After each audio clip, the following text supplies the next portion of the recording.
walaupun dia wara'. Seorang orang alim, orang yang berilmu, yang wara', beramal kepada Allah Ta'ala, rajin beribadat, lebih payah bagi syaitan untuk menyesatkannya berbanding dengan ahli ibadat yang jahil. Apa yang dia ibadatkannya, apa yang dia semayang, apa yang dia buat ni, walaupun dia seorang yang wara', mudah bagi syaitan, mudah sangat bagi syaitan untuk menyesat. Sebab itu apabila kita nak beramal, mestilah berasaskan kepada ilmu.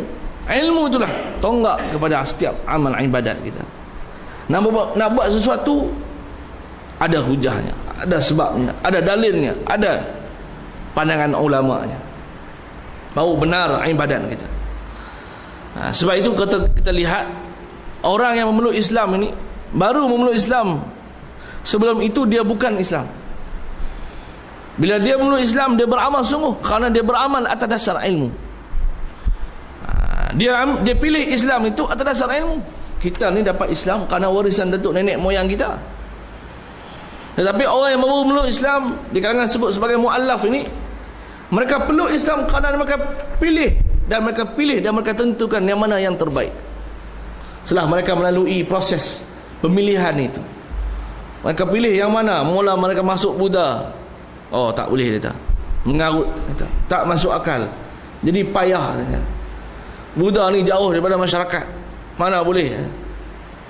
Nak makan pun harap orang tolong bagi dia. Nak jadi tok sami tak boleh masak. Dia orang yang beribadat tak boleh masak, yang tukang masaknya penduduk kampung tolong masak bagi. Sampai tahap tu. Masuk agama Kristian pula, Allah terlalu longgar sangat agama dia. Agama bebas buat segala-galanya. Masuk Yahudi pula, ya Allah ketat sangat pula. Orang bangsa lain tak boleh, mesti orang Israel saja. Kalau nak kahwin mesti orang Yahudi juga. Agama dia ketat, payah. Akhirnya mereka pilih Islam, agama yang terbaik, agama yang paling toleran, agama yang paling pertengahan. Kalau mereka pilih Islam itu atas dasar ilmu, maka mereka sedar agama itu atas dasar ilmu pengetahuan. Mereka yang memeluk Islam ini tidak akan sembahyang, mereka faham kenapa perlu sembahyang dulu. Kita ni dah lalu daripada kecil tengok orang tua kita sembahyang, tengok nenek kita, datuk kita sembahyang. Proses dah biasa. Tapi orang yang memeluk Islam ini tidak akan solat, mereka faham kenapa perlu solat 5 waktu. Faham dulu, study dulu, belajar dulu, dan mengerti dahulu, baru mereka akan menunaikan tanggungjawab itu. Begitu juga puasa pun. Kenapa puasa 30 hari, kenapa tak selang sehari? Kenapa 30 hari? Faham dahulu. Akhirnya mereka buat sungguh-sungguh kerana mereka beramal atas dasar ilmu. Sebab itu mereka menghargai benar dengan Islam ini. Berbanding dengan orang Melayu kita ni, tidak menghargai Islam ni atas dasar warisan dan tradisi budaya orang-orang terdahulu, bukan kerana atas dasar ilmu. Sepatutnya kita bersyukur bahawa orang bukan Islam sudah mula mengenali Islam. Sepatutnya kita bersyukur dan berterima kasih dan berbangga bahawa mesej Islam sudah sampai di lidah-lidah dan di pemikiran orang bukan Islam, sehingga mereka pun menyebut tentang ayat-ayat Al-Quran. Bangga kita. Orang Cina boleh sebut ayat Al-Quran, bangga. Mungkin pada kali ini mereka menyebut ayat Al-Quran, setahun 2 lagi mereka mungkin memeluk Islam, ataupun tidak, mereka keturunan mereka, anak mereka, cucu mereka akan memeluk Islam. Sebagaimana Nabi mendoakan kepada penduduk Taif, walaupun Taif menghalau Nabi SAW, mungkin pada zaman itu langsung tidak ada yang memeluk Islam, tapi selepas keturunan mereka ada yang memeluk Islam. Kadang proses itu berlaku, proses perubahan itu berlaku secara perlahan. Sebab itulah kita nak beramal mesti atas dasar ilmu. Nak buat apa pun, ilmu itu merupakan tonggak kepada setiap amal ibadat kita. Supaya kita ni bangun esok di padang mahsyar, jangan amalan kita seperti besar bukit, tapi bila timbang di atas neraca timbangan, tengok-tengok ringan seperti selai daun sahaja. Ada seorang hamba Allah itu amalannya seperti sebesar bukit, ditayang di hadapan dia, tapi bila ditimbang di atas neraca timbangan Allah, rupanya berat, hanya selai daun. Kenapa? Kerana dia beramal soleh, tapi dalam masa yang sama maksiat lagi buat kepada Allah Ta'ala. Dia beramal soleh banyak, rajin sembahyang, dalam masa yang sama dia makan benda yang Allah haramkan. Dalam masa yang sama dia melakukan benda yang mungkar.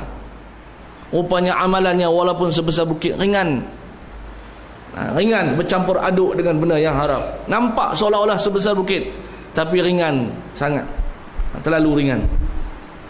Sebab itu pernah saya menceritakan bahawa seorang hamba Allah Ta'ala ini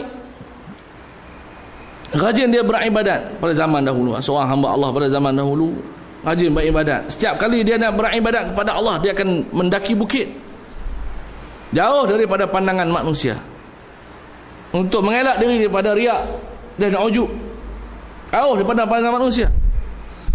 Lalu syaitan bila melihat seorang hamba Allah ni yang rajin beribadat, syaitan cuba nak menguji ilmu dia. Syaitan ni suka ganggu manusia, apatah lagi mereka yang sedang beribadat kepada Allah. Suka sangat syaitan. Sebab itulah orang yang berilmu mudah menepis tipu daya syaitan.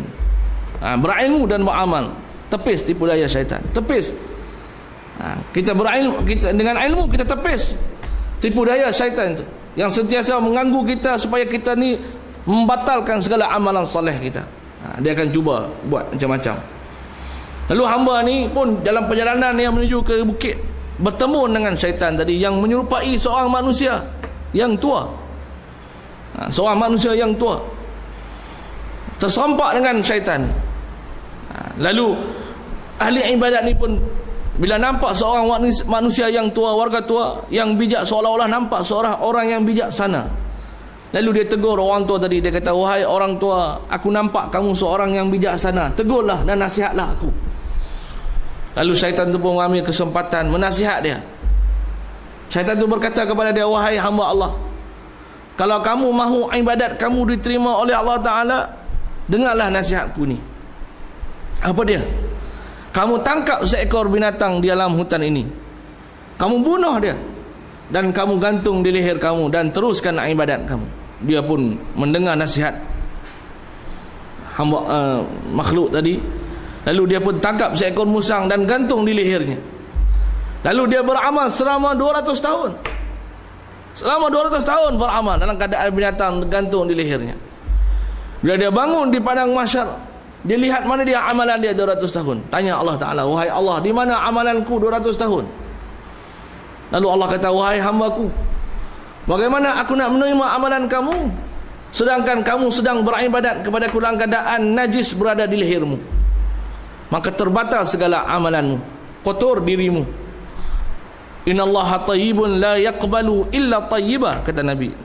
Allah itu bersih dan Allah tidak akan menerima melainkan yang bersih sahaja. Lalu hamba itu kata, Allah, aku ni tertipu oleh syaitan kerana kejahilanku. Tipu kerana jahilnya dia tu, tersilap. Walaupun dia seorang ahli ibadat, tapi kerana jahilnya itu menyebabkan amal yang tidak diterima oleh Allah Subhanahu Wa Taala. Sebab itulah kita disuruh supaya menuntut ilmu. Dan orang yang beriman sudah Allah angkat darjat. Apabila dia menuntut ilmu pengetahuan, ilmu untuk beramal soleh ini, Allah angkat lagi dia ke beberapa darjat. Yarfa'illahu alladhina amanu minkum walladzina utul ilma darajat. Allah Ta'ala mengangkat di kalangan kamu orang yang beriman, di kalangan kamu Allah angkat kemuliaan pada pandangan Allah Ta'ala. Walladzina utul ilma darajat, kemudian Allah angkat lagi pula di kalangan orang yang beriman tadi ke beberapa darjat kerana orang itu menuntut ilmu. Ilmu itu merupakan asas kepada kemuliaan pada pandangan Allah Ta'ala. Allah suka hambanya yang beramal kerana mengenalnya, mengenal Allah Ta'ala. Orang yang mengenal Allah, dia akan cinta kepada Allah. Orang yang mengenal Allah, dia akan taat kepada Allah. Orang yang mengenal Allah akan takut pada Allah. Bukan kerana takut pada manusia, bukan kerana dia merasa kehinaan kepada manusia kalau dia tak beramal soleh. Tapi dia beramal soleh ini, bersungguh-sungguh beramal soleh ini kerana dia takut pada Allah, kerana dia rindu kepada Allah, kerana dia cinta